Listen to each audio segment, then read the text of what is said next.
Hey, good afternoon, everybody.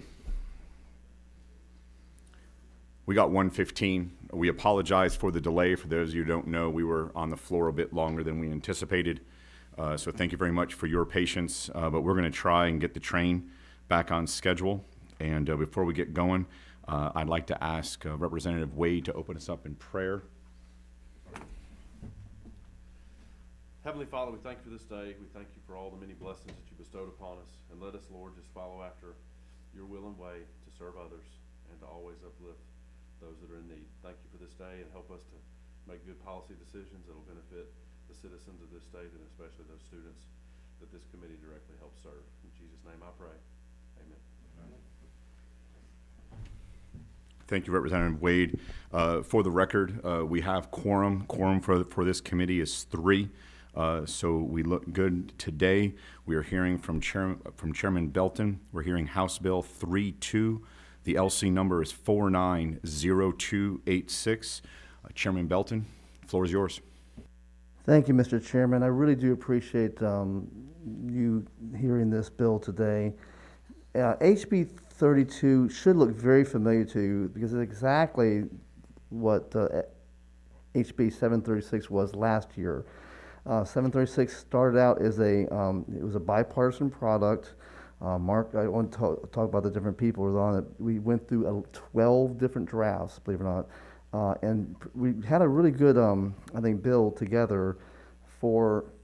It started as a tax credit. It started as a loan forgiveness, but ended up as a tax credit, and it received almost unanimous passage in the House, but when we got to the Senate because of COVID, it was kind of struck down. And I look at this as a workforce development bill. Here's a Chamber of Commerce statement that Georgia will not continue to be the top state in the nation for doing business without students being engaged, entering post-secondary education, and technical advances, and especially rural poverty cannot be considered a unique one-time event for a selected group of students. We need to make sure our kids are highly educated because we need a good workforce, and that's what this is all about. This is not my idea. This started with Chairman Amy Carter with the Education Reform Commission back in 2016, commissioned by Governor Deal. 70 different teachers got together and worked on this, and the number 2 issue they talked about was loan forgiveness. So that's why this whole thing started.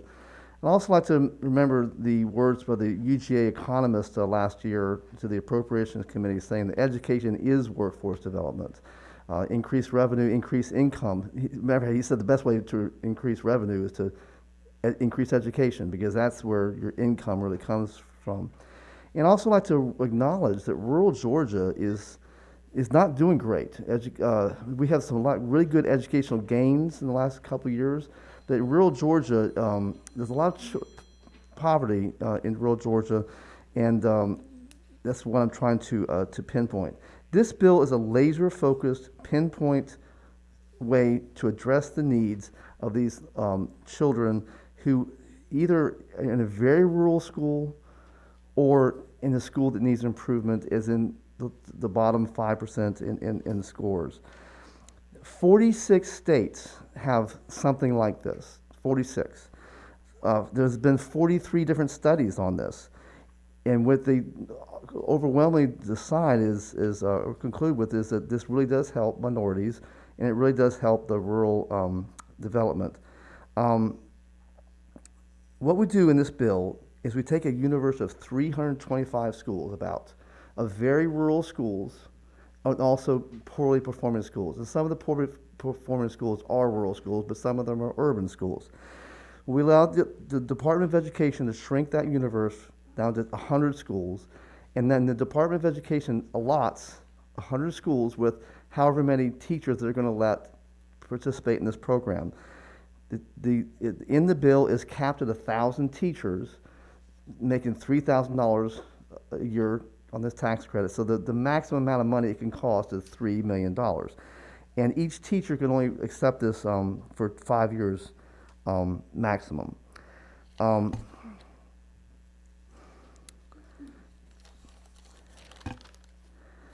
I can talk about the different studies that have been done throughout the different states. Lots of states do this. Arkansas offers a $3,000 tax credit, or Arizona does $7,000. Delaware does about $1,000 to $2,000. Illinois does $5,000. Iowa does $4,000. California does a maximum of $20,000. North Carolina does $6,500. Florida does about $5,000. Oklahoma does about $1,500. That's not enough, evidently. Oklahoma decided that $1,500 was not enough to make a teacher want to go there. But in general, the studies show that, the studies I saw, that 90% of the teachers who did this stayed the 5 years. And 66% of the teachers stay 8 years. They actually stay longer. So we believe that this is a good way to get teachers to go into these very rural schools or poorly performing schools. It's a very complicated bill. There's a lot of moving parts in it. Again, there's 12 drafts of it. It involves a state school board, it involves the Department of Education, it involves GOSA, it involves the local system itself, the teacher itself, and also the Department of Revenue. But I'll stand for any questions at this time. Thank you, Chairman Belton. Chairman Dubnik. Thank you, Mr. Chairman. Chairman Belton, I want to commend you for this, and for the members of the committee who may not know, that this was before the House Higher Education Committee last year. It passed out of committee unanimously, and if I'm not mistaken, there was 1, maybe 2 no votes on the House floor just for this committee's knowledge. Mr. Chairman, I want to ask 2 particular questions, same things that I asked you last year. We require a 5-year commitment from that teacher, and I very much agree with that and commend you for that. Talk to this committee about what happens if that teacher decides by choice or by force and is unable to complete that 5-year requirement. Thank you very much. Thank you, Mr. Chairman. That's a very good question. It's addressed in lines 123 or so, where it starts. So if the teacher is involuntarily transferred, then within the system, they get to keep doing what they're doing. A teacher who voluntarily transferred to another school not in the system would be the program would be cut off at that point. They would not receive any more funds. In lines like 130, it says if a teacher was deemed ineffective, they would be permanently ineligible for the system. And also, line 133 says if the teacher lawfully takes a leave of absence pursuant to state law, they should retain eligibility to continue participating in the program, provided she remains employed pursuant to the school year as a school teacher at the school continuously. And that was hopefully to address people who were involuntarily made the move because of a military spouse situation. Thank you, Mr. Chairman. Thank you, sir. Chairman Rich. Thank you, Mr. Chairman, and thank you, Chairman Belton, for bringing this legislation. And I apologize, I did walk in late, so I may have missed that. But is there a fiscal note associated with this bill? Yes, Chairman. Yes, Chairman. Again, in the bill, it's written, it's a really a pilot program. I'm a pilot, and I like pilot programs, I guess. But it's only for 1,000 teachers maximum. And the teachers would be $3,000 a year for 1,000 teachers. That ends up being $3 million. So the maximum it could be, and there's a sunset on it as well. So if it doesn't work out, then we can quit doing it. Hopefully it'll work out very well and we can expand it. Thank you, Chairman Seltzer. Thank you. I answered all kinds of things, man. That's all good. Representative Belton, a couple things, and we keep meeting in committee. I appreciate you bringing this. Just a couple, I guess, implementation things. And I'm not throwing grenades. I'm just asking the question that occurred to me here. The qualifying school, the rigor to meet the, if rigor is the proper term, that the schools met the lowest 5% of schools in the state. That's a pretty That's the lowest of the low. I don't know if 5% is the right number. Is 10% a better? I don't know. I've not gamed that. I trust you have. What if a school vaults up to 8% or the 9th percentile? Does if the teacher shows up at a school and has an expectation of being there for 5 years, but the school was it in the 4th percentile last year? Now it's in the 7th or 8th. He or she lose the scholarship by virtue of the school starting to do better? Or when you check into the school, do you automatically get 5 years in the program at that school? That's a great question, Chairman. And the answer is they do get to continue performing at that school. And I can't remember where it is exactly, but as long as the school was initially, when that teacher first goes to that school, that's where he or she is plugged in at that $3,000 per year for 5 years, regardless of where the school goes up and down. Okay. And again, I haven't studied the behind the scenes information enough to know the question. Is 5% the right threshold of that? That's the lowest 1 in 20. That is a very, very narrow band. And I guess the alternate question would be if the lowest ones are not in rural areas but in urban areas, if you take the lowest 5% of schools, is it? It's or. Okay.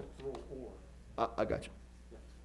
So we wanted to define, I'd love this to be a huge bill, 30, 40, $50 million. That's where I'm at. But what I heard from other members of the appropriations and Ways and Means, and that this needs to be a small bill, a small universe, and we could use it as a pilot program. But if you're willing to go to bat and make this a huge bill, then that's great. And I'm reading 36 and 37. So I guess as you look at this, so it could be, so the 5% could be an urban school.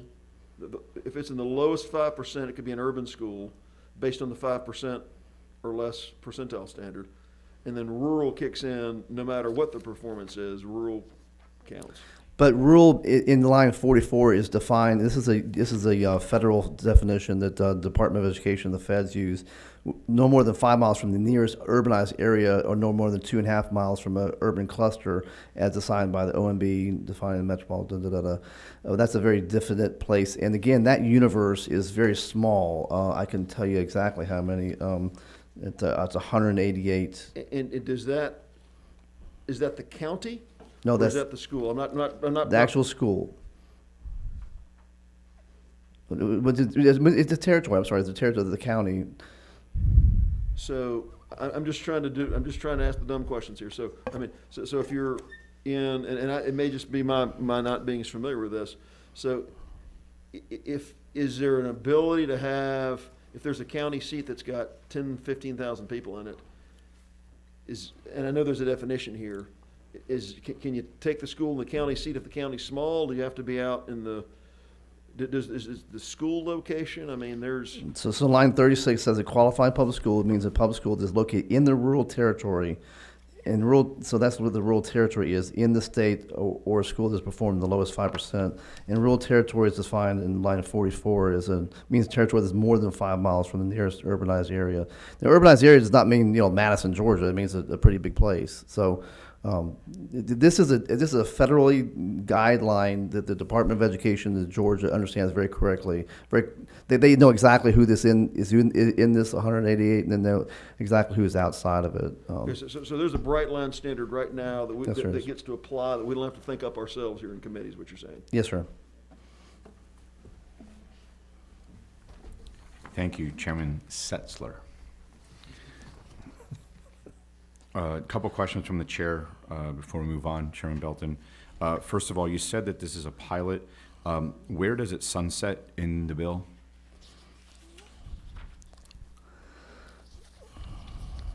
Line 147. No new application for the program will be accepted after December 31st of 2031. And if each person is only allowed 5 years, then there's an automatic sunset there. Okay, thank you. Second, was there any consideration given to the concept of, I'm going to call it resource sharing, where right now, from a recruitment point of view, we've seen that the metro areas have been able to pick up, especially STEM teachers, and the rural areas have not been able to.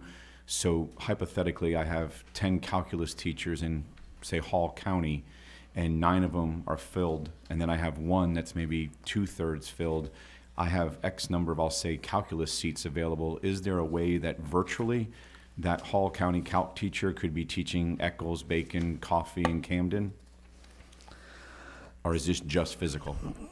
I'd say it's more physical, but again, the Department of Education is going to be deciding who gets the 100 seats, the 100 applications. I don't. That's a great question, Mr. Chairman. I don't think we addressed that person, but I do know the Department of Education will have a lot of input about where these people go, and if they knew those considerations, I'm sure they would take that into place. Well, the nice thing about this is not just rural, it's not just urban. It's urban, very poorly performing, or rural who's performing poorly. So it really is a bipartisan bill, in my opinion. Yeah. Thanks, Chairman Belton. I think there's an opportunity for us, I'm not trying to take your bill off the rails, but maybe there's another opportunity for us down the road. From a policy standpoint, we want to maximize the yield on each teacher and also be able to serve those children, then I'll say where they don't have the access and the rigor. Yes, sir. Maybe the I mean, metro for areas my do. county, Morgan County, we had it's not calculus, but it's a drama teacher, and she would teach at the middle school and the high school because because we wanted drama so bad that she was able to do that. So I certainly applaud efforts such as that, Mr. Thank you. Chairman. Okay, quick question from Representative Wade. Yeah, just a quick question.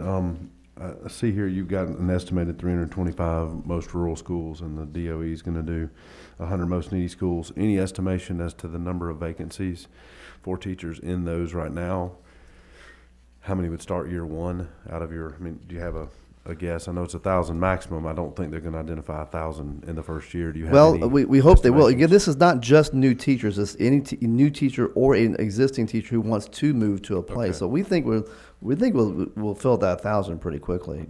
And that's one thing I didn't talk about. But the number of children in Georgia is rising, and the number of teachers in this pipeline is shrinking. So in my opinion, the more we can do to help teachers incentivize, especially to these very, very hard school districts to get folks to go to, the better off we are.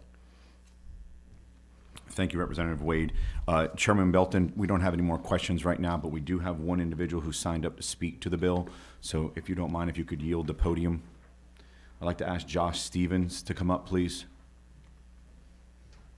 Is it okay to take my mask off? Please do what you think is appropriate. Thank you, Mr. Chairman. I appreciate the time to speak. My name is Josh Stevens. I'm with the Professional Association of Georgia Educators. We appreciate Chairman Belton bringing this bill forward. We worked with him last year on this to kind of move it from the loan forgiveness to the tax credit as it was rewritten in committee. But we appreciate his efforts to help add another tool to the toolkit of recruiting teachers to these high needs in rural areas. I think it's a good timing as we start talking about the teacher pipeline with the Governor Kemp's initiatives as well. So I think any kind of tools we can have right now will help us bring teachers to these areas. So we support the bill, and we appreciate working with you all to move it through. Thank you, Mr. Stevens. I have a quick question for Sure. you. You said you're with Professional Development? Professional Association of Georgia Educators. Right, so I'm assuming Professional Development falls underneath that? Yes, we do. We have a professional development department within Page. And I hate to give you just 30 seconds, but we're on a time commitment here. But can you walk us through very quickly what we're doing to bring teacher skill sets up on hybrid and virtual learning? It's definitely a challenge. It's something that I think we had to address very quickly, and we've certainly heard a lot from our members about what they could use, what types of learning opportunities they could use to help bolster their skill set. It's certainly still going to be a challenge as we keep moving forward. We've started a few professional development opportunities at Page to help start guide that conversation, but we certainly would like to be at the table to discuss anything that we can do to help with that. Thank you, Mr. Stevens.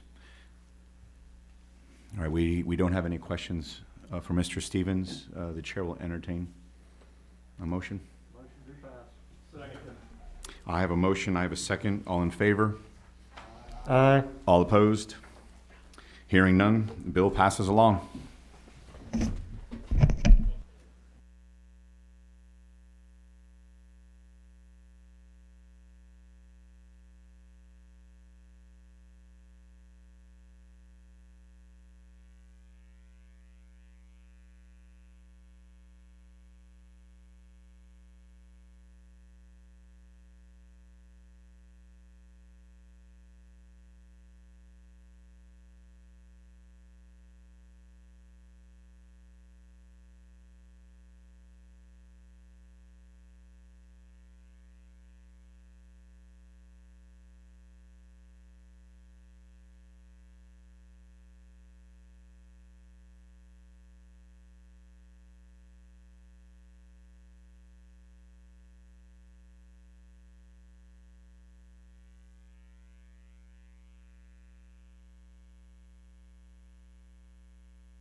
Good afternoon, everyone. My name is Will Wade, and I'd like to call this meeting of the Academic Support Subcommittee to order. And to kick us off, I would like to ask Chairman Dubnik to open us up in prayer. Thank you, Mr. Chairman. Let us pray. Lord God, we just thank you for this day that you've given to us. We thank you for the blue skies and the warm temperatures outside. Lord, I pray for each member who is represented here. I just pray that you would give us wisdom and guidance as we make decisions for the people of our districts and for the people of the state of Georgia. Lead, guide, and direct us in all that we do so that it may be pleasing to you. In Christ's name we pray. Amen. All right. I do want to just remind folks that we do have and thank you, Chairman, for that. We do have a limit on the number of individuals in the room. I know that I think we are at that capacity, so I know we've got some folks that have signed up to speak. What I would ask is that if you are waiting to speak, step outside, or if you are not here to speak, let's try to make sure that those that have signed up follow that protocol. And since we are getting crowded, I'd ask that you keep your masks on if you don't mind. And since we did have a little bit of a late start, I'm going to give a official notice that we have only 90 minutes, so we're going to be setting a hard stop at 3:10. So just for everybody to know that. But first, we've got two bills that we're going to be listening to today. So at first, I'd like to ask Chairman Rich to join us at the podium. Chairman Rich.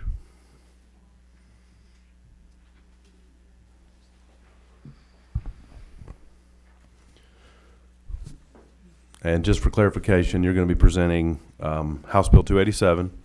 Is that correct? Yes, that is correct. And we are going to be using the LC 490368. Yes, that is correct. Thank you, Chairman. Thank you, Madam Chair. Go ahead. The microphone's yours. Thank you.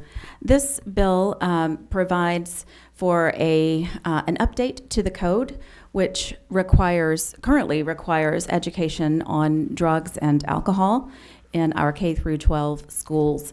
This will simply add vaping and tobacco to the issues that will be addressed in that required education.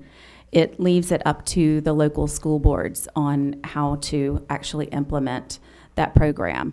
And this is somewhat of a follow-up to the legislation that I carried last year that provided some much-needed regulation of the vape industry. We have a problem. We still have a problem with our youth and vaping. And unfortunately, there is a very large misconception among young people. They do believe that vaping is safe, that smoking might be bad for them, but that vaping is safe. And that is that is not true. And it has proven quite dangerous for many of our youth who relied upon that mistaken belief and have become very ill, who have suffered lung collapses and such. This has become even more urgent now with the pandemic because, as we all know, COVID-19 attacks the respiratory system. And I have read some startling statistics that our youth who vape are 5 times more likely to contract COVID. Likely, we don't know why, but likely because of the weakened respiratory system. And that our youth who vape or smoke are 7 times more likely to be hospitalized as a result of COVID. So this is legislation that I wanted even before the pandemic. I think it's important to keep current with the times and the mechanisms for delivery of nicotine and other unknown substances, but it's become even more urgent now in light of this pandemic. So I would ask for your favorable consideration of this bill.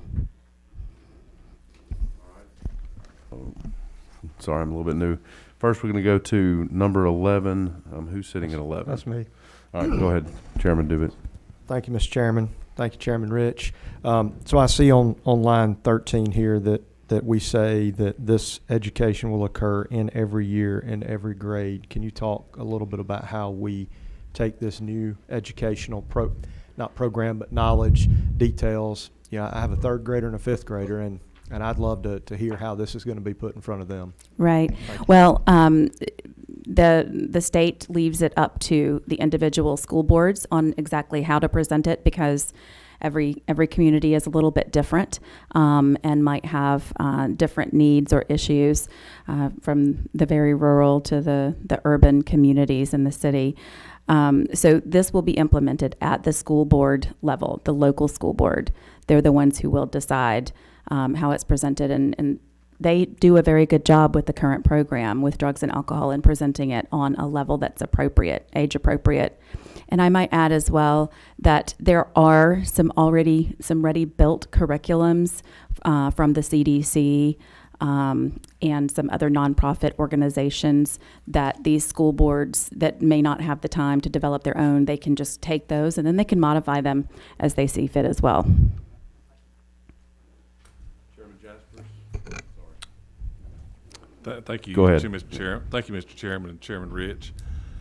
You know, you and I worked on this last year. It was a dramatic issue in our communities, and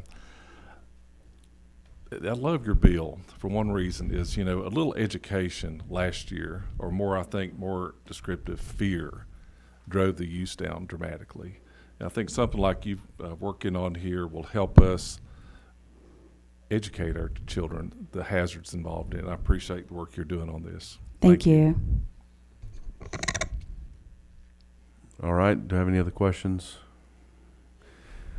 All right, I do know that we have one person that has requested to speak on this, and because we do have two bills and we've got a lot more folks signed up for the second bill, I'm going to ask that person, they can have 2 minutes. Faye Fulton, if you want to come forward. Yes, sir. I will take less than 2 minutes. No problem. My Go name ahead. is Faye Fulton. I'm the Executive Vice President of the Georgia Academy of Family Physicians, and we applaud Chairman Rich for taking this forward. Exactly what Chairman Jasper said, there is a huge need for Georgia's children to know about not just tobacco products, but the vapor products. So many children believe that vaping is steam cleaning their lungs, that it's something good for them and not bad. And Georgia's family physicians believe strongly. To Chairman Dubnik's point, we've got nationally, the American Academy of Family Physicians has a national program called TAR Wars, and we can offer it to all school ages, but especially we'd like to get to the 4th and 5th graders before they get that first offer from a cool kid or sibling that's offering them some type of tobacco product. And the Journal of Adolescent Medicine just came out at the end of the summer that says that children who vape are 5 times more likely to get COVID and to get extraordinarily sick from COVID. So another reason, to your point, during COVID, that the more that we can push out this education, the better. Thank you, Mr. Chairman. Thank you very much. I appreciate that. All right, Chairman Dubnik. Mr. Chairman, at the appropriate time, I'd like to make a motion. All right, just want to verify no other questions from the floor. Any other members? All right, I'll entertain a motion at this time. I move that House Bill 287 do pass. All right, we have a motion and a second on the floor. All those in favor? Aye. And any opposed? All right, hearing none, motion carries. Thank you very much. All right, I'll now ask Representative Singleton if he would join us at the podium. And I believe, just to confirm, Representative Singleton, you're here to present House Bill 276. Yes, sir. And that is, I just want to confirm, we're also working off LC 28-9972. Is that correct? All right. I'll let those get passed down, and I'll give you the podium. And the microphone is yours, sir. Thank you, Mr. Chairman. Got something getting passed around. I want to make sure that everybody gets a copy. I have included the ex officio members. There should be some extras there. And there are some notes in there and some amendments even.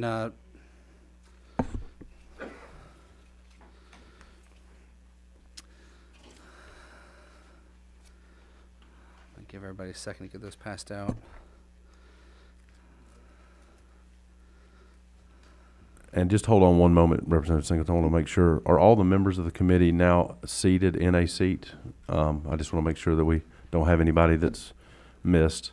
And for the other representatives that are here, I welcome you as well. Thank you very much for being here. While they pass that out, I will now turn it back to you, Representative Singleton.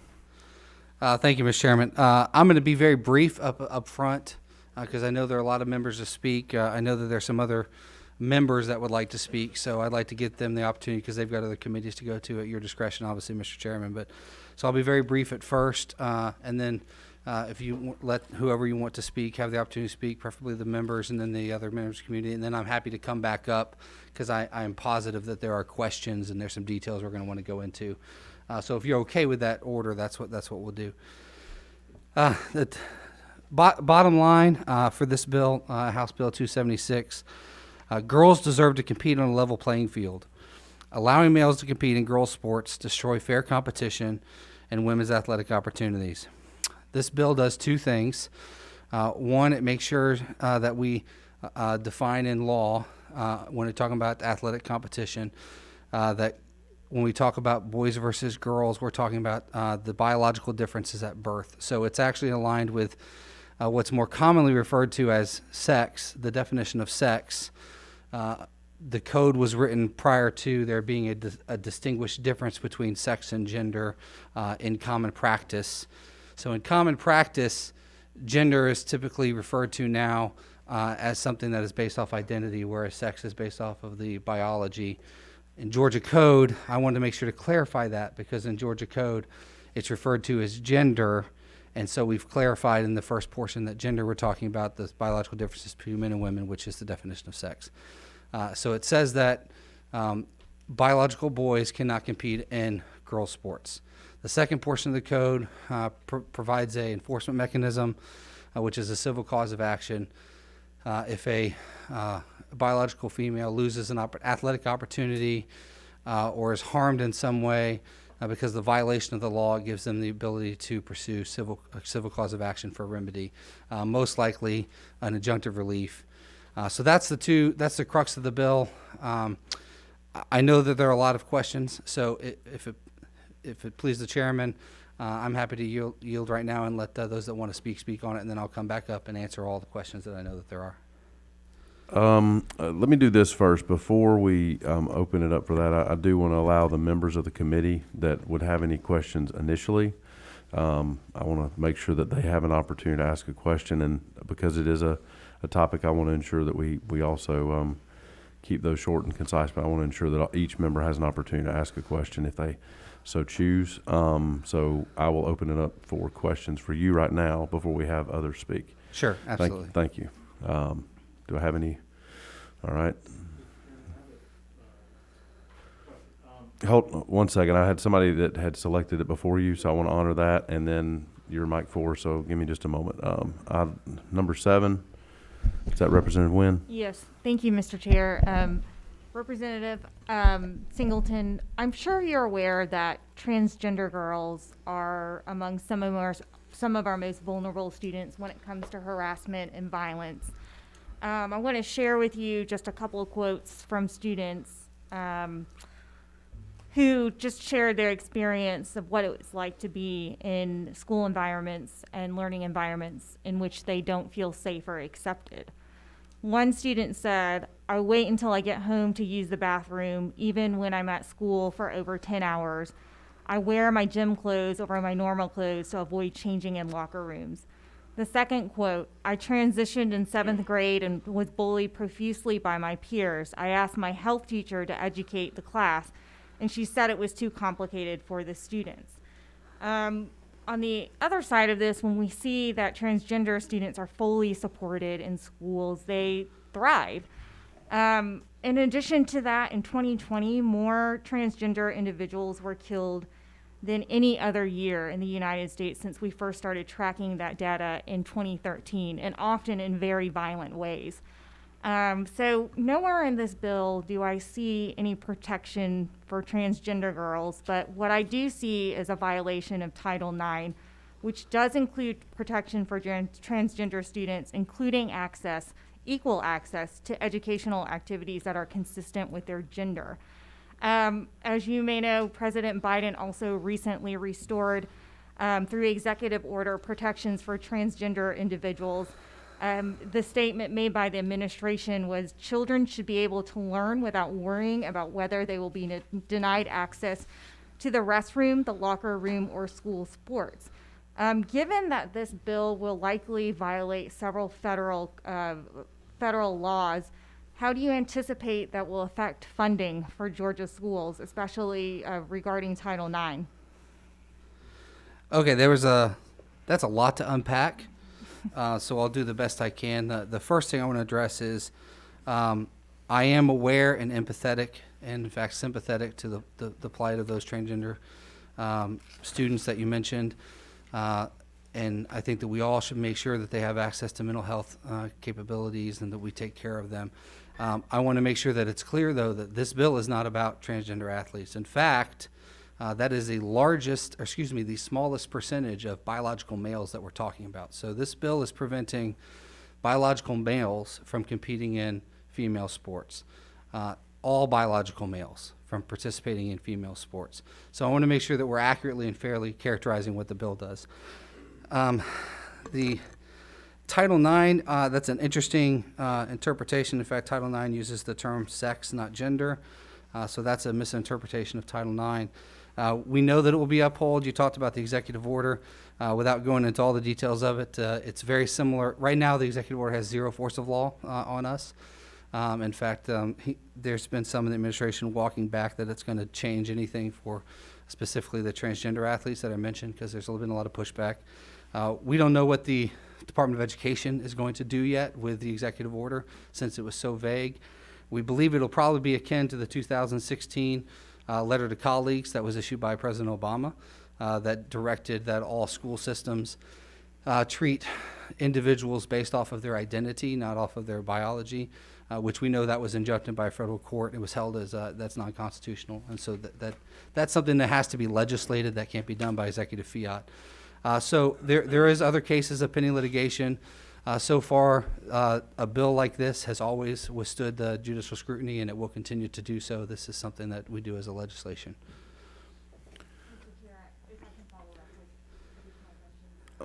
Yes, you can. Just let's, because there's so many people here, let's try Sure, to keep of it 2 course. minutes. Thanks. Okay. And I do also want to acknowledge that there are other experts in this room that would like to testify, and so they're very likely that, for example, I have someone that's here that is a lawyer that has helped litigate some of these cases nationally that can answer some of those questions in lawyer talk, not pilot talk, which will probably help solve some of those questions. Do you know if that person has signed up to speak today? I believe so. Okay. All right. Then there'll be an opportunity for that. Thank you. Go ahead. 2 minutes. Thank you, Representative Mr. Wynn. Chair. So in the interest of time, I know we are going to continue to talk about the constitutionality of this. But I did want to move on to something that is unclear in the bill. So how would a student prove their gender?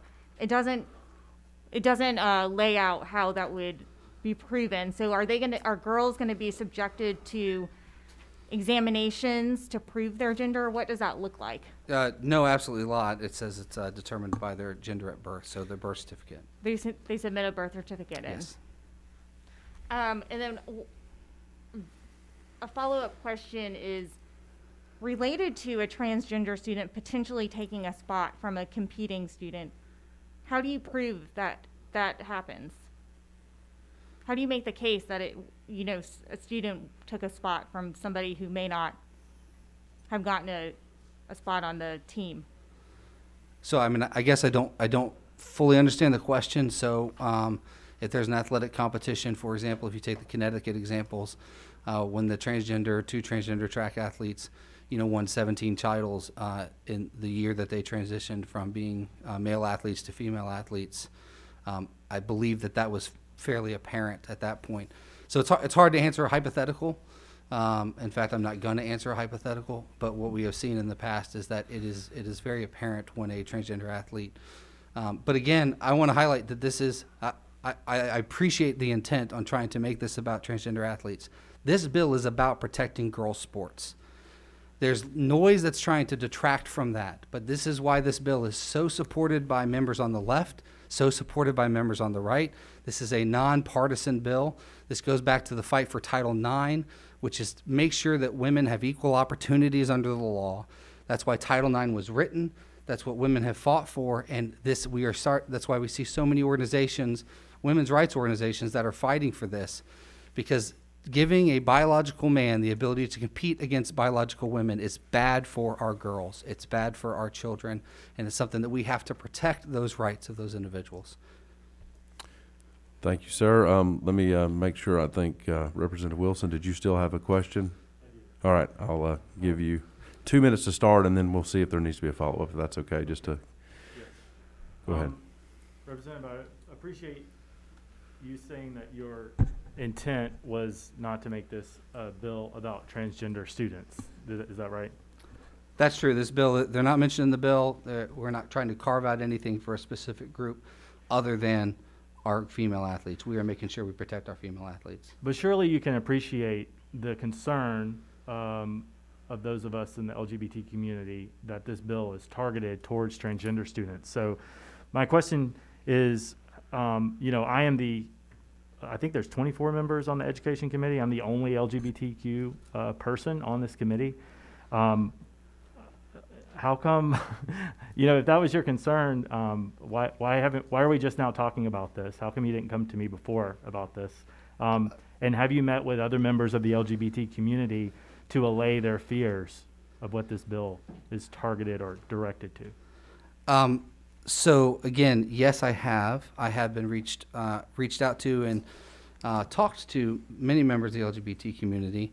I have some members of that community that are willing to testify in support of the bill. There actually are a lot of members of the LGB in particular community that are very supportive of the bill, primarily because of their focus on women's rights. And so yes, I will say that I first broached this subject almost 2 years ago. And I pre-filed a bill and was working on this, and I don't remember you ever approaching me to talk about it, but I've been happy to listen to anyone's opinions on this for a while.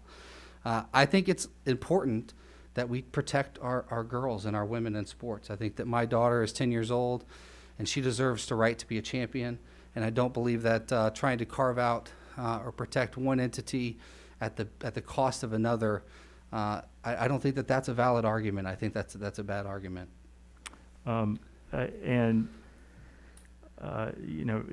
You mentioned the bill that you filed 2 years ago, and I do think it's interesting because that bill looks very different than this bill. This bill is like half of what that bill is. That bill covered male and female sports. This one only covers female sports. So I find that very interesting. Yeah, but so the question that I wanted to ask you was Sure. about, you mentioned Title IX and wanting to protect Title IX. Mm-hmm. Surely you would agree with me that we have to pass constitutional laws here, right, that are in line with the U.S. Constitution. 100%, I agree. And ultimately, the Supreme Court is the arbiter of what the Constitution says. That's right. Are you aware of the Bostock v. Clayton County holding from the Supreme Court? Yes, completely aware, and it's not in opposition to this bill at all. Well, are you aware of the Adams v. St. John's City holding from the 11th Circuit that sits here in Atlanta, just down the street, from last summer, that actually applied that Bostock holding to a transgender, a public school policy targeted to transgender youth, much like this one, and said it is de facto unconstitutional because you're singling out transgender youth? How do you get around that holding to make this constitutional? Well, first we get around it because we don't single transgender students out. We're protecting women, and there's mountains of case law, First Circuit, Ninth Circuit. In fact, it hasn't been litigated in the Supreme Court. We hope that they will soon because we know that they will find in favor of protecting women's sports, as they have for almost 30 years of litigation since 1976. So there is mountains of evidence in case law that say that Title IX was specifically written, and the reason there's changes in this bill, by the way, is because you'll get an update from another speaker, but there are several states in the dozens that are pursuing legislation similar to this to make sure that a small segment, to make sure that our women's sports are protected.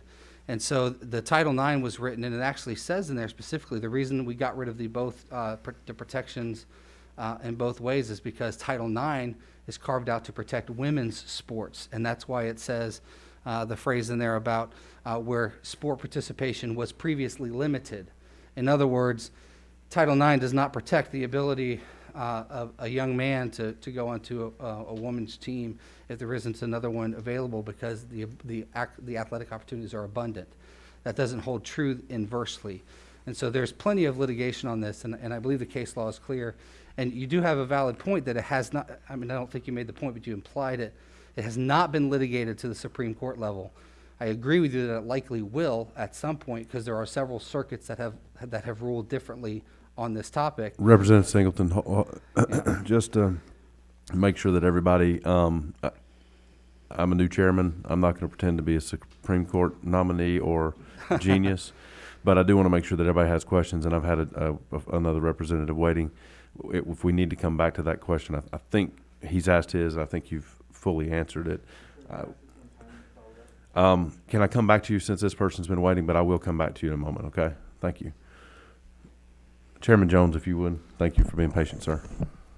Sure. So on the identity markers, I have both immediate family, extended family, and close family that are in the LGBTQ community.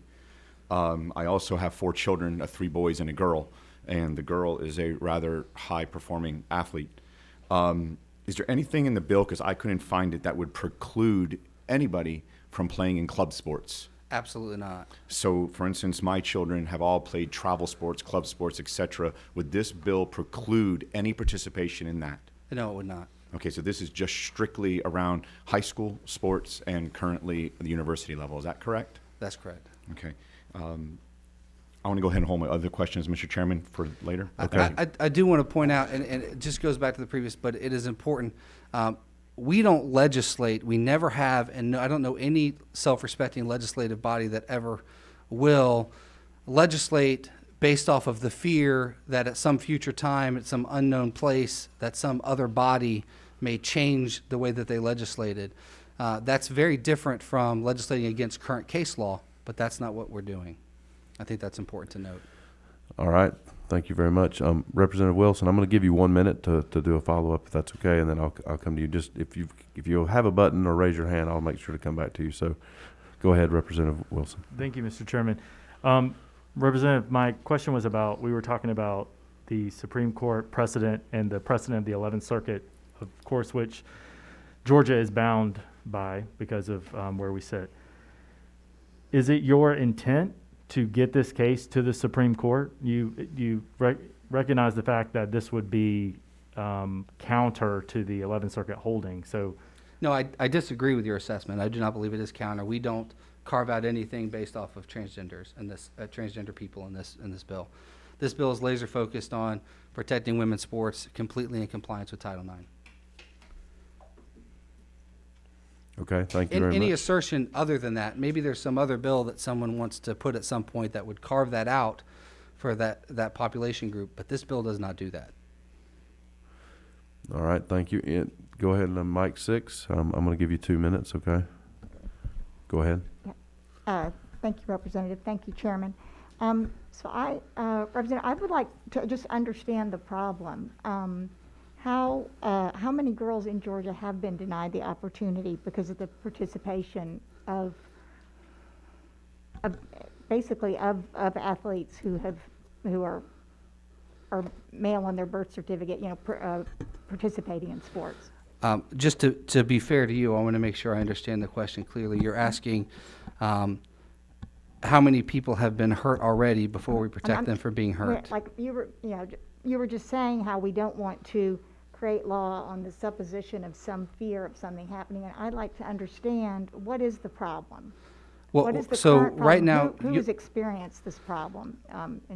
Well, nationally, a lot of people have experienced this problem. In Georgia, who has experienced this Well, problem? we're trying to prevent people from being hurt in Georgia. So to answer your question specifically, we don't as a legislature wait until we have a bunch of young women that come up who have been hurt and damaged and their lives have been changed negatively because we as a legislature failed to properly enact Title IX protection and protect women's sports. I strongly disagree with the supposition that we should wait for these young women to be hurt in Georgia. I will say there is a national movement, 13 states that have moved towards allowing biological males to compete in biological female sports, and we've seen significant numbers of athletes in those states that have been hurt and are harmed, and there is pending litigation as Representative Wilson has talked about, because of those athletes that have been harmed. So I guess I would just argue that to be very specific to Georgia, you're going to hear later from the Georgia High School Athletics, or Georgia High School Association. There is currently rules to protect boys from participating in girls' sports. We want to make those rules law, so we want to codify that in law to make sure that we continue as a state saying we believe in women's rights, we believe that they deserve equal opportunity and access, and we're going to protect their ability to have that right to participate in fair sports. And may I ask just one more? Clear. Okay, all right. I would just make the point, and I think maybe we'll be hearing today, as far as, but sex is on a spectrum, and this is defining sex a certain way just at what the gender is at birth. And science has shown us that it's on a spectrum, and I would offer that we need to be careful we don't discriminate against other human beings while in pursuit of trying to protect these human beings. Yes, ma'am. I will say that I agree with the underlying point of what you're saying. I would highlight that the bill, the way that we're defining sex, is directly in alignment with the 2020 Clayton County ruling. That's the terminology that they used based on the biology at birth. So we are in alignment with the Supreme Court's ruling and definition of sex. And so it's important that we all understand where we are in common ground with this legislation. All right, I've got another question here. Chairman Dubnik, go ahead. Thank you, Mr. Chairman. Representative, if you could take a look at the bill for me very briefly. I want to ask two independent questions, but they are somewhat tied at the hip. If you'll go to line 18, no local school system or private school in this state. If you will give pause and go to line 37, no institution of the University System of Georgia. This may be accomplished by the speakers that you mentioned that are coming up. I heard you reference GHSA. Can you give comment as to GHSA position as well as any of our independent school associations that would be impacted by this, as well as the University System of Georgia? And again, I know you just referenced something, so Yes, sir. this may be taken care of, but where are their policies currently, and does this codify those? Just to be very briefly, GSHA they'll explain their current policy. They are in 100% support of this bill, and they're here to testify to that fact. The regents, I'd love to hear from them, to hear what they have. They have not made a ruling or stand on it. And those, obviously, the Board of Regents is a governing body in and of itself. It's a constitutional body. So that would be the difference. And I do want to distinguish that I am not trying to get into the business of making decisions policy-wise for private schools. So private schools in general are not in this legislation. It's only private schools that are competing against public schools. And the reason being, if we're protecting girls' sports and making sure that they have a competitive and equal playing field, the logical extension of that is to make sure that if a private school competes against that public school, that in that competition they would also maintain that level playing field.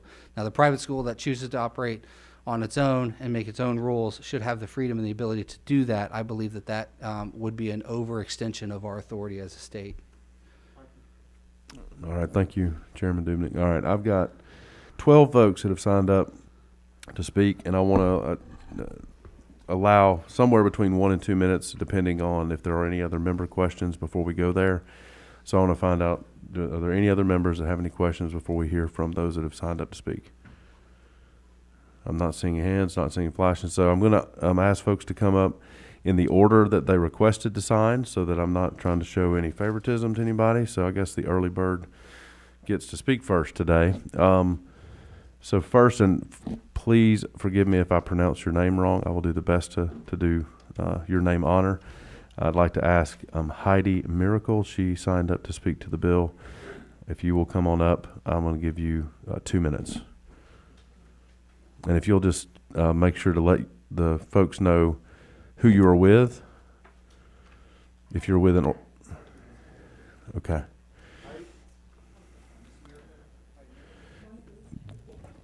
So just to be clear, make sure that if you were going to speak, if you're here representing yourself as an individual citizen, or if you're here to represent a specific group, please tell us the name of the group that you represent. And again, I'm going to hold us to that 2 minute. I will kind of wave my hand up when you're getting down to about 30 seconds. All right. Thank you. My name is Heidi Miracle, and I'm the Community Engagement Director with PFLAG Woodstock, and also a mother to a transgender daughter and a cisgender daughter. In addition, I hold degrees in public health, women's public health and statistics, and I'm here to talk about why PFLAG strongly opposes this bill. Transgender students are already othered as it is. We know from our country's history that separate and equal is never equal. Thanks. If transgender girls are told their only option is to compete on boys' teams, they will simply not play sports. Hands down, without a doubt, they will not play sports, and they will lose out on all the fantastic benefits that sports can offer. Transgender youth need to fit in, to be accepted.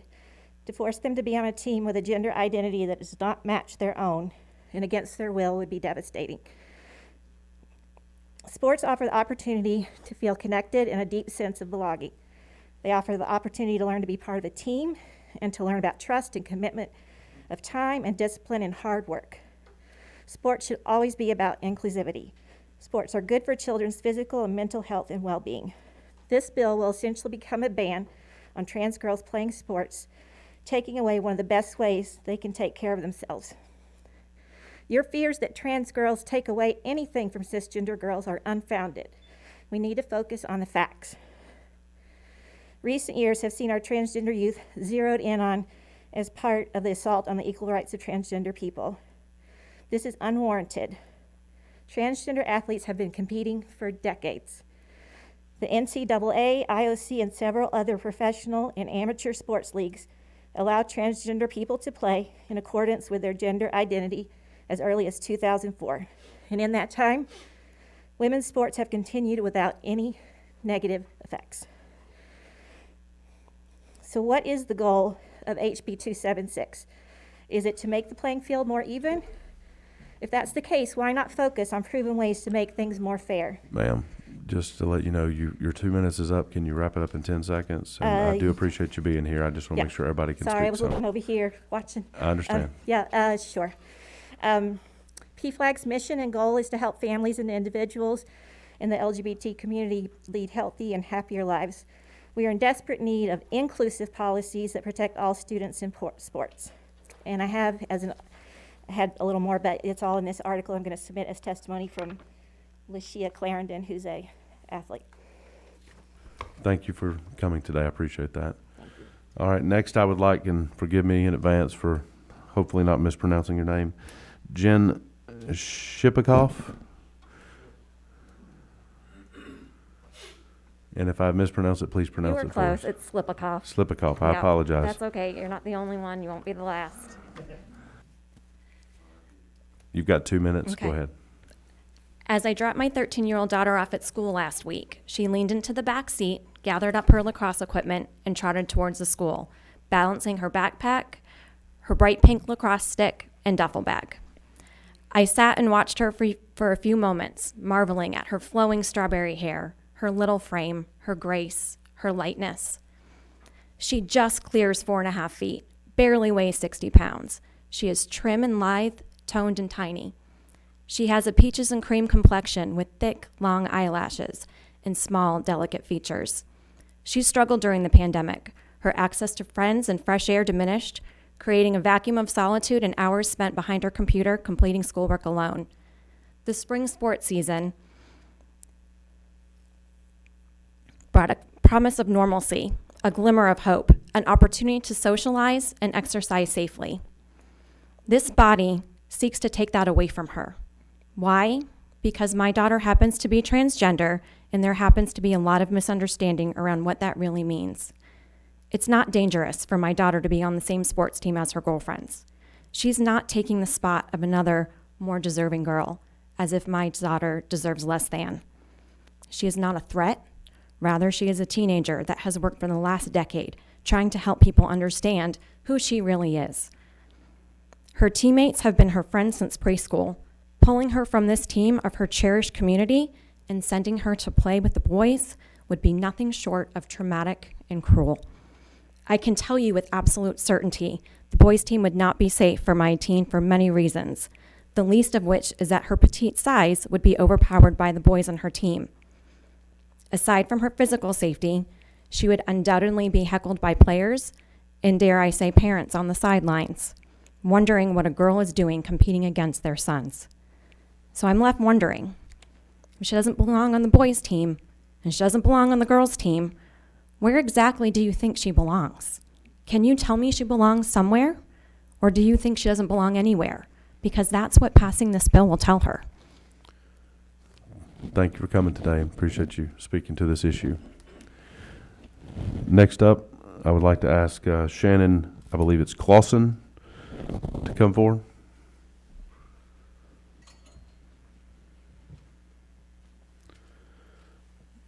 And again, trying to make sure that everybody knows there's 2 minutes, and I know it goes by quickly, but we want to make sure we can hear from everyone. Good afternoon, and thank you for hearing my testimony today. I am the State Outreach Manager for Georgia Equality, the largest LGBT advocacy organization in Georgia. I am deeply concerned about the impact that this legislation would have on our schools, our economy, and most importantly, our students.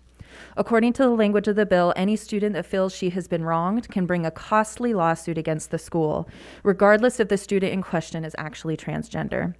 I know there are some legal experts here that will speak at length on this issue, but at the end of the day, this bill would cost overextended school districts in dollars and cents.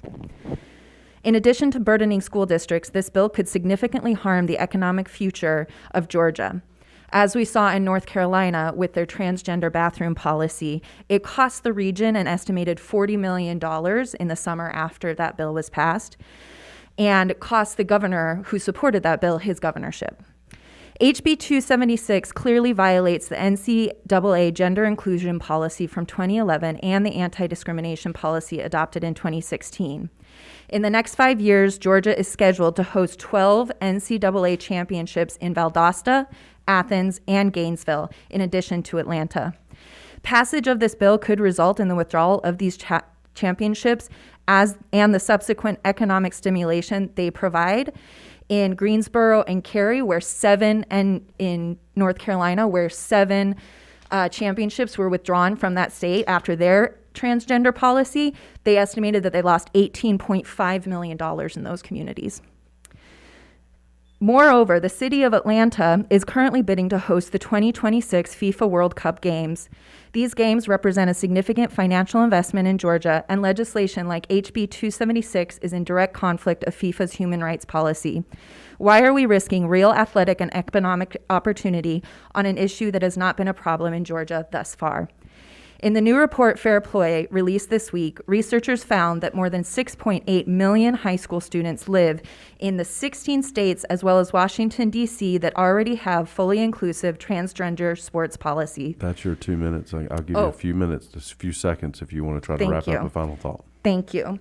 In this report, they found that when transgender youth are allowed to play, the only result is that more women and girls, not fewer, are playing sports. There is no evidence to support the claim that allowing transgender athletes to participate will reduce or harm participation in girls' sports. And in fact, evidence suggests that inclusion of transgender athletes has no impact on sports participation of women's athletic achievement. Finally, my last statement. I commend Representative Singleton for taking an interest in his daughter's athletic future.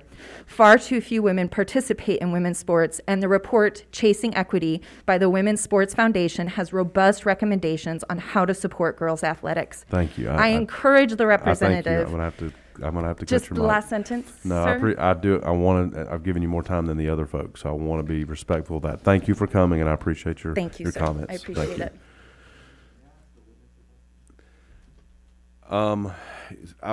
Here's what we'll do is I want to make sure everybody that signed up to speaks, and then I want to honor that, and then if there is time, I will consider that. But I want to monitor, and we also have to deal with the fact that this room will be used later, and we need to comply with allowing the hardworking folks to clean this room.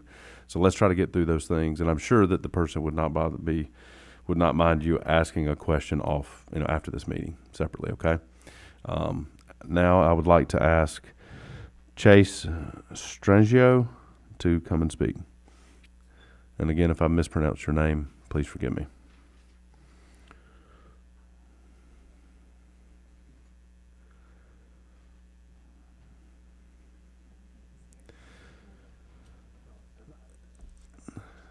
Are they here? I'm gonna go ahead and move on since they're not readily available. I believe the next person that signed up is Nika Clark.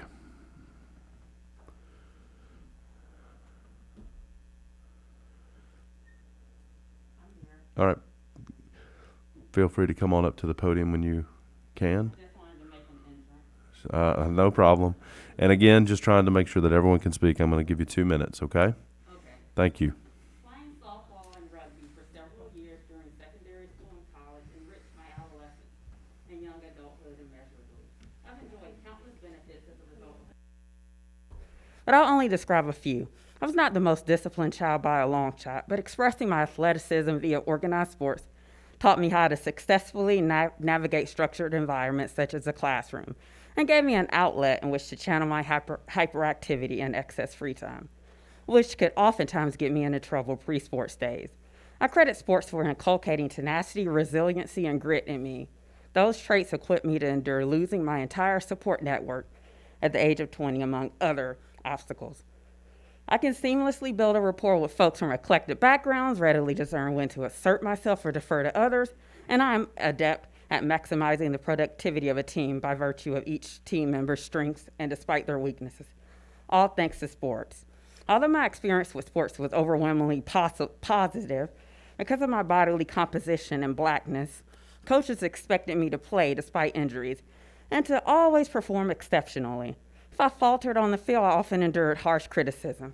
On the contrary, white players had the privilege of treating playing as a mere excursion. Although HB 276 was introduced to target trans girls, and I see boys now, if this bill becomes a law, girls assigned female at birth would be affected as well. I'm regularly mistaken for a man while out in public, but since I have developed a positive body image as a result, or as an adult, this does not faze me. I actually find these mishaps amusing and view them as a means to debunk gender stereotypes. However, when I was younger, I did not possess such maturity or such an elaborate worldview. I would have been incredibly and irreparably damaged if I were required to produce my birth certificate to prove that I was assigned female at birth to defeat a challenge from a girl who felt she'd been deprived of an opportunity just because I dared occupy a space in this world as a cis girl who existed outside of socially adopted gender norms. My mental health would have suffered. I may well have quit the team. My performance within and outside the sports arena would have most definitely suffered. Claims based upon this bill would subject any cis girl with a more stereotypically masculine physique to humiliation and all the ill consequences associated with an assertion that she was not assigned female at birth. Because black female athletes tend to have more masculine. Well, I'm just going to say HB 276 should not pass because if made law, its application could cause psychological, emotional, and physical harm to the very people it's intended to protect. And thank you for that work out there and trying. I was trying to get it all out, so yeah. Thank you for coming. I appreciate your comments. Thank you. All right, next up, we have Mike Griffin, if you will come and speak. And just a reminder that if you are here representing a group, please just tell us what group you're representing. Thank you. Thank you, Mr. Chairman. Thank this committee for this opportunity to speak in favor of HB 276. We appreciate Representative Philip Singleton. My name is Mike Griffin. I'm the Public Affairs Representative of the Georgia Baptist Mission Board. And Georgia Baptist represent approximately 1.4 million Georgians and up to 3,600 churches. And we'd like to speak in favor of this legislation just on two very quick basic perspectives. First of all, common sense perspective. And that is, it just makes sense that biological males should compete in sporting events against biological males, and that biological females should compete in sports events against biological females. And just the very nature of who they are at birth puts them naturally into one of two gender categories. And then just a fairness perspective. It's just simply not fair for girls to be forced to compete against those that they're physically not equal to. It is a fact that men naturally have greater muscle mass, bone density, a higher lung capacity and larger hearts than women. It's also not fair that girls be discriminated against by being denied college scholarships, recognition on holding different sporting event records, and those types of things when they're having to compete against biological males. So we'd like to ask this subcommittee to vote in favor of HB 276. Thank you, Mr. Chairman.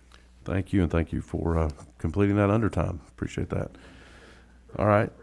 Next up, we've got Roland Beam. Forgive the mispronunciation.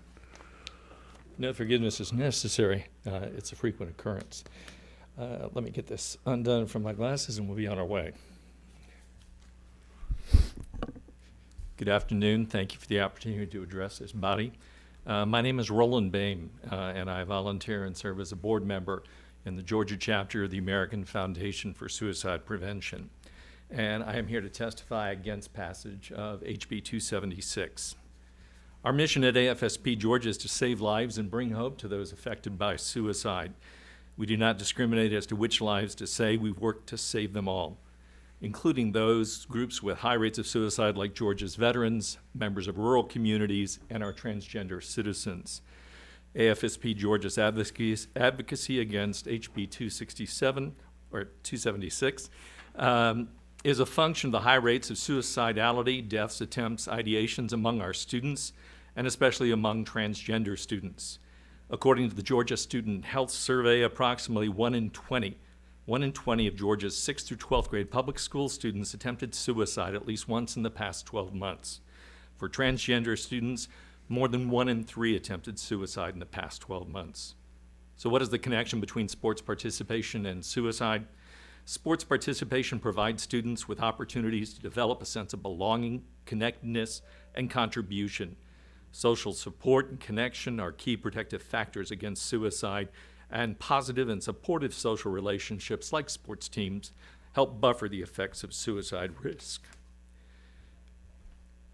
There is no evidence of cisgender women in Georgia who are being harmed by transgender sports participation. The bill looks through the glass darkly, and as a result of that, obscured vision creates harm by requiring transgender women who want to participate in sports to do so as members of men's teams. As Jen Slipikoff noted, the use of puberty blockers at the start of puberty and gender-affirming hormone therapy afterward means that many transgender women students never go through a typical male puberty at all. That's your 2 minutes. I'll give you just a last few moments. If, as Representative Singleton states, it is important to protect our girls, how are transgender girls protected by being forced to compete against males? While, as Representative Single said, we should not wait to address potential harm before legislating, this legislation presents a clear and present danger to our transgender daughters. Thank you. Thank you for your presentation. I appreciate you coming, being heard. All right. I believe actually, I want to make sure here. I've got another Nika Clark. Is there 2 separate Nika Clarks here today, or did they sign up twice? Okay, no problem. It's okay. You about pulled a fast one. I know I'm new. Test passed. All right. We all need a good laugh. Appreciate everybody being cordial and respectful. All right, next up, Robin Hines.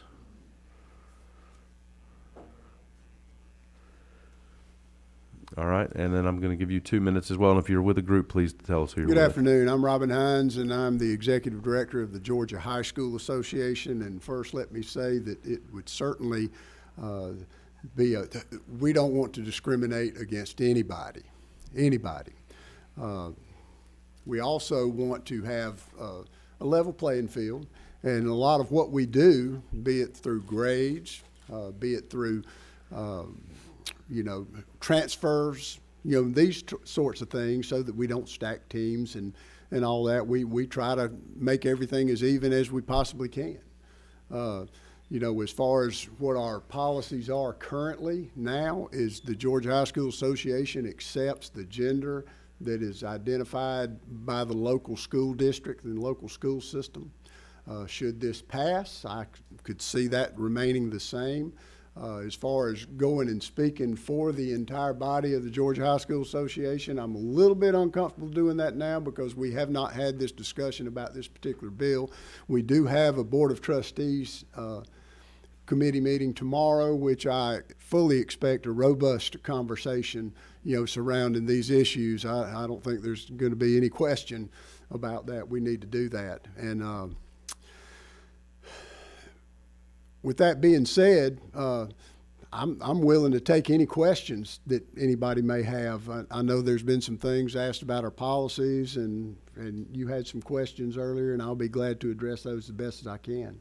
Given the limited amount of time, what I would suggest is if any members have any specific question for this speaker or any speakers today, I think we're going to run up on our time. I'm happy for you guys to commiserate in the hall, ask those questions that way, because fortunately, we don't have enough time to do questions for each person. Well, I will say one thing. We've had this conversation over the years in the past, and the association has been comfortable doing what it is that we're doing right now. We very much wish to be apolitical, obviously, because the nature of our work, we get stuck in the middle of it an awful lot. But certainly be willing to entertain any questions, any data, anything that I can provide to anybody on both sides of the issue. And I want to do everything that I can do to stay away from hypothetical situations if I possibly can. All right. Thank you very much. Appreciate your presentation today. All right. Next up, we've got Virginia Galloway.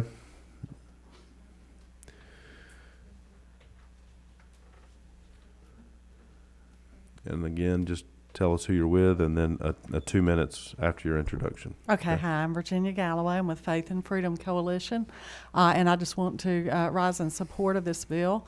I appreciate what the representative is trying to do. As a former, believe it or not, athlete a long, long time ago in high school, I ran track. And I want to tell you, I studied the differences between a woman's running time on the 100-yard dash and a man's running time, or a young man's running time on the 100-yard dash. A difference in the long jump of a young woman and a young man. I did not get a scholarship. I went to work instead of staying in sports. But a lot of my friends did stay in sports, and they did get scholarships. And I think it is very unfair for someone who is biologically male from birth to compete against a woman because their body composition is different, their abilities are different, and I think it's just grossly unfair to female athletes. That's it. Thank you for your presentation. I appreciate that. Next up, we've got Chris Lugo.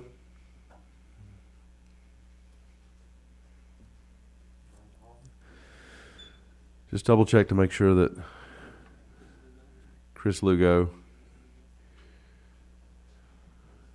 All right. Then we'll move on to Cole Muzio. I pronounced that correct? You did, man. All right. All right.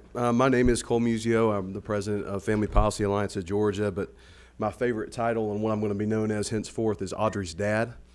She's my 6-month-old daughter, and she's the cutest thing in the world. And look, this bill is fundamentally, look, we've heard some tough testimony. But this bill is most fundamentally a pro-female bill. And we're not going to put additional glass ceilings above our female athletes. And that's what this is about. This is a bill of fact. Males on average are 5 inches taller than females. They weigh 27 pounds more. The difference in bench press between their bench press record between a man and a woman is 284 pounds. The squat record is 433 pounds higher for a man than for a woman. And the 100-yard dash, which I couldn't come close to the woman's record myself, but for a man's record is a full second faster. These are fundamental biological differences between males and females. And for my daughter and for the 50 girls that showed up last week for this press conference, they left school to come here, for the thousands of girls that participate in girls' sports all around the state, this is a fundamental issue of fact. And there's a different biological, physiological difference between biological males and females. And if you care about fairness in girls' sports, if you care about competition, if you care about making sure that the successes of Title IX, which has taken 1 in 27 girls from competing in girls' sports to 2 in 5, and all the positive effects that that brings to these female athletes and their future lives. If you want to preserve that, then we need to pass HB 276. Again, this is about fact. It's about fundamental fairness, and it's about competition. And it's about all the little girls around our state that are participating, that are playing, and that have aspirations to make sure that they have the fair field of play. And that's what this bill's about. Thank y'all. Thank you very much. All right. I want to make sure that I'm trying to be a gentleman when I can. Did Chris Lugo come into the room? All right. Mr. Lugo, I'll say this, and any time that you have an opportunity to sign up, please stick around. And I don't mind making an exception, but other people were waiting just as long as you, so make sure that you try to stay close by next time, okay? But I'm not picking on you, but you stepped out, and I hate that you had to wait your turn and let somebody else speak in front of you. So with that, I'm going to give you 2 minutes like everybody else, so go ahead. Thank you. Good afternoon. My name is Chris Lugo. I'm a proud Georgia resident, and I'm honored to serve as Executive Director of the Out Georgia Business Alliance, Georgia's only chamber of commerce serving the LGBTQ+ community and our allies. Since 1994, Out Georgia Business Alliance has worked to advocate for the most inclusive and equitable environment, provide support and resources to fuel economic growth, and to drive meaningful community connections and impact across the state of Georgia. Our vision includes a future where every Georgian not only has equitable access to the resources to start or grow their business, but a future where every Georgian can safely and fully participate in the workplace and in their communities. We're home to 500+ member businesses and nonprofits, 70+ certified LGBT-owned business enterprises, and 40+ corporate partners who share that vision. In fact, the Human Rights Campaign has yet again recognized our partners, Cox Enterprises, Southern Company, Coca-Cola, Intercontinental Hotels Group, and UPS for the LGBTQ+ inclusive workplace. In addition to a growing list of Georgia companies advancing LGBTQ+ and transgender inclusive action, including Aflac, Delta Airlines, Global Payments, the Home Depot, Invesco, Newell Brands, WestRock, and even more. For these corporations, becoming the best place to work for LGBTQ+ inclusion is a key business strategy that does not stop at individual employees or customers. That commitment extends to their communities and families they employ and serve. House Bill 276 would have a direct and extremely damaging effect on the young people who identify as transgender or gender nonconforming, but we also see the long-term negative workforce development and economic impact as well. In addition to the points already covered by Shannon, the ability to attract and retain top-tier talent and their families is absolutely paramount to building Georgia's economy and a pro-business environment. When LGBTQ+ people don't feel welcome at work or in their community, they're less likely to stay. And employee turnover is a drag on our state economy and business competitiveness. It costs companies an average of $9,440 to replace an employee here in Georgia, and it costs up to $218,000 to replace senior executives. That's 2 minutes, so just wrap it up real quick. For transgender and gender nonconforming students who could become our state's next CEOs, executives, entrepreneurs, business and nonprofit leaders, and change makers, full access and participation in science, technology, engineering, athletics, arts, mathematics, and athletics is critical to developing the skills and experiences we need to keep young talent right here in the state of Georgia. And for their cisgender counterparts, those who identify with the sex they were assigned at birth, Out Georgia believes participating in sports with their transgender and gender nonconforming peers also benefits them. All right, and I appreciate your passion and I appreciate your comments. That's You the bet. time. Thank you. All right, I also have one non-member representative here that would like to speak, I believe. If she didn't step out, Representative Gilligan, is she here still? All right, I'm going to give you 2 minutes too, just to be fair at all concerned. Thank you very much.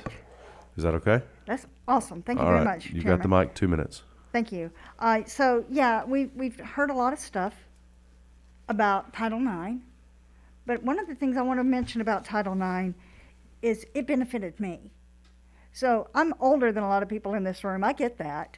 And I can remember when women didn't have very many opportunities to participate in sports teams. As a matter of fact, what I find interesting, in 1972, when Title IX was passed, we had 160,000 boys competing in NCAA.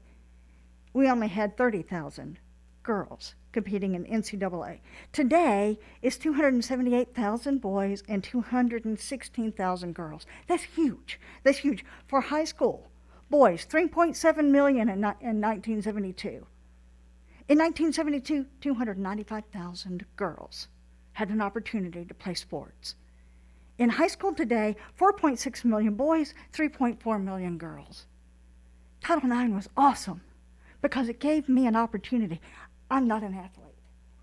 I get it. But it benefited me because I was able to compete without the glass ceiling. I was able to have a lot of things removed for me because of all of the opportunities fought for and won by women who came before me. And so this is an actual pro-women legislation. And there is nothing discriminatory about laws that protect equal opportunities for females and female athletes. As a matter of fact, I just want to go a little bit into science. NASA, I love space. You know, I used to work in the intelligence field, and we did a lot of things with space.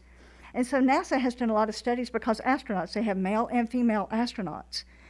There are huge physiological differences in male and female bodies and the impacts that space has on male and female bodies. And I know I'm running up against my 2 minutes. 2 minutes. So I am going to take my folder with all my information. I'll be glad to share it with anybody who would love to have it. Thank you so much. Thank you, Representative Gilligan. I appreciate it. All right. That is all the folks that have signed up to speak. And what I would like to do is we have a few minutes, but not very many. I will allow Representative Singleton, if you want to make any final comments as it relates to House Bill 276. I do. Thank you, Mr. Chairman, and I'd like to thank all the speakers, both for and against the bill. Thank you for taking time to come speak. We're the people's body, and we couldn't do it without your input. I just wanted to clear up some of the misconceptions that were mentioned today, and address some of the statements of some of the people. One thing that the NCAA and that kind of looming threat was thrown out there. I want to make sure that everyone in this body understands the NCAA's their rules are permissive, not prescriptive. So they leave the decision up to individual schools. So there's no policy that we could do that would be contrary to the NCAA policy, just to make sure that that's clear. So that is a red herring. You know, some of the great stories we've heard, like the young lady that plays lacrosse, she's not affected by this bill. So it's a great, heartfelt, emotional story that doesn't relate to this specific bill. So it's important to know those things. Also, obviously, we all care about suicide. We do a lot here to try to help with mental health in Georgia. There's zero evidence whatsoever, nor was any presented today, that there's any increased suicide risk for a transgender athlete that competes based off of biology as opposed to based off of identity. There's been no studies or evidence of that. So while we are very emotionally invested in protecting our youth, to make sure that we don't just throw emotional arguments out there that don't have any validity in science. So I just wanted to clear those things up. There are some housekeeping, if you will, things. There's a couple of amendments in your packets I want to bring to your attention, if I can have a second to do so. The first one is an amendment that I appreciate you considering, which just gives a short title to the bill. Save Girls Sports Act. I should have done that when I wrote it and I forgot. So that's just a cleanup amendment. The second amendment, there are legitimate concerns about those that physiologically have disorders of sex differentiation. There's about 5 major conditions that are physical conditions where the individual has congenital conditions where they either have both male or female reproductive organs. There's a small segment of the population that has those. I want to make sure that it's clear that everyone understands that they are already protected under the Americans with Disabilities Act. I have the code section that's in there in this amendment. They're already covered and protected, and to make sure that they're never discriminated against and they have all access to opportunities. So I just want to make sure for this body that you're clear that they are protected. If you feel the need to make sure that it's reiterated in the bill, I have the amendment there to make sure that we put that language in there just to reaffirm, and just so everyone is clear, the Disabilities Act, they identify that gender dysphoria and identity issues do not qualify as the disabilities, as opposed to those that have physiological differences that affect gender. And the last thing I want to talk about is that you had this last bill. There is the civil cause of action. Obviously, I leave it to the members of the body, but I do think a much cleaner way to do this, that we currently have the code for civil rights and for this non-discrimination section of code. There already is a process to adjudicate a claim against the code if there's someone that the school system already has a process in place. So instead of doing a civil cause of action, another, I think probably a more efficient and cleaner way to do this would be to replace the civil cause of action with this code section, which uses the currently in place adjudication process that the school systems currently use, the Board of Education currently uses. The major difference that we're adding here is it does give the ability for someone that brings a claim to get an immediate judgment. So they can immediately go to their school system, file a complaint, and get an immediate judgment. So something to consider for the board. I think that would clean up the language a lot, make it a lot simpler, and frankly, just use a process that's tried and tested, and we know works. The important thing for me when I was writing the bill is just to make sure that there's an enforcement mechanism. I think that this meets that criteria, and it keeps us out of the civil litigation realm.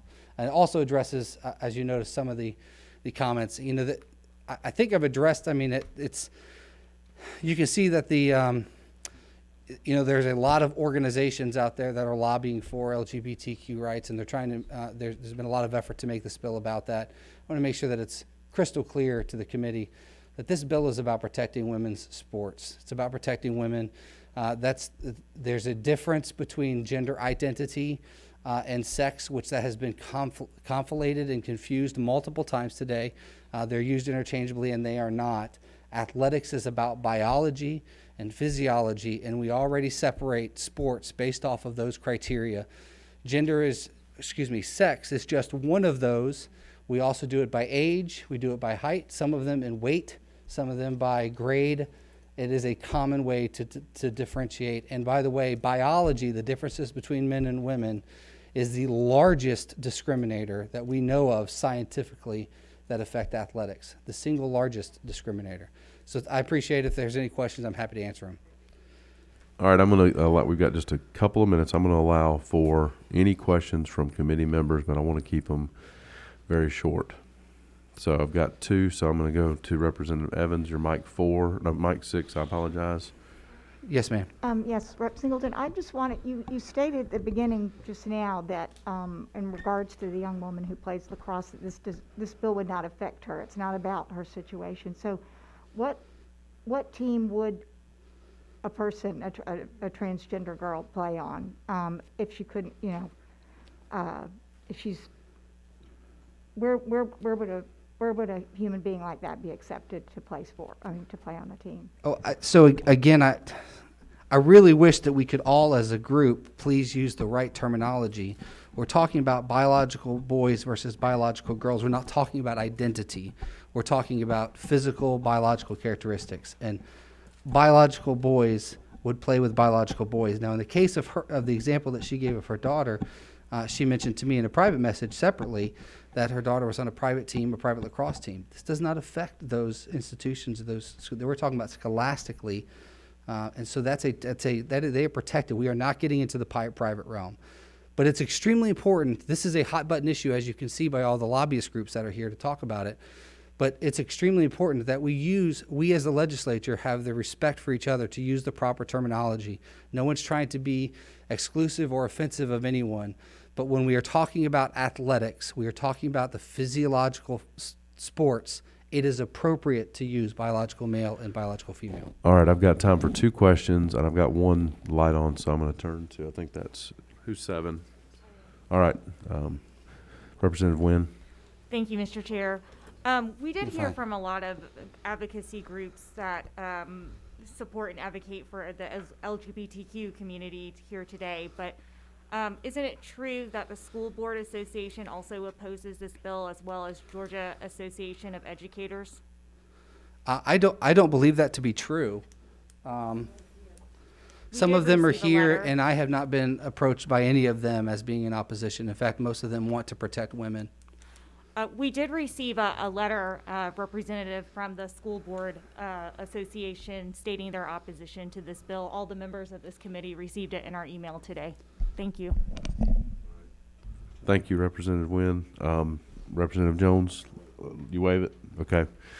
All right, I'm going to close the questions then.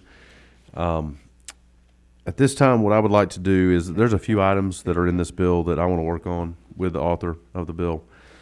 I'm going to meet with you very soon. We'll discuss those based on some of the things that you brought today, as well as I think there's a few last-minute changes that you brought. So at this time, I want to work with those things, and we stand adjourned, okay? So thank you.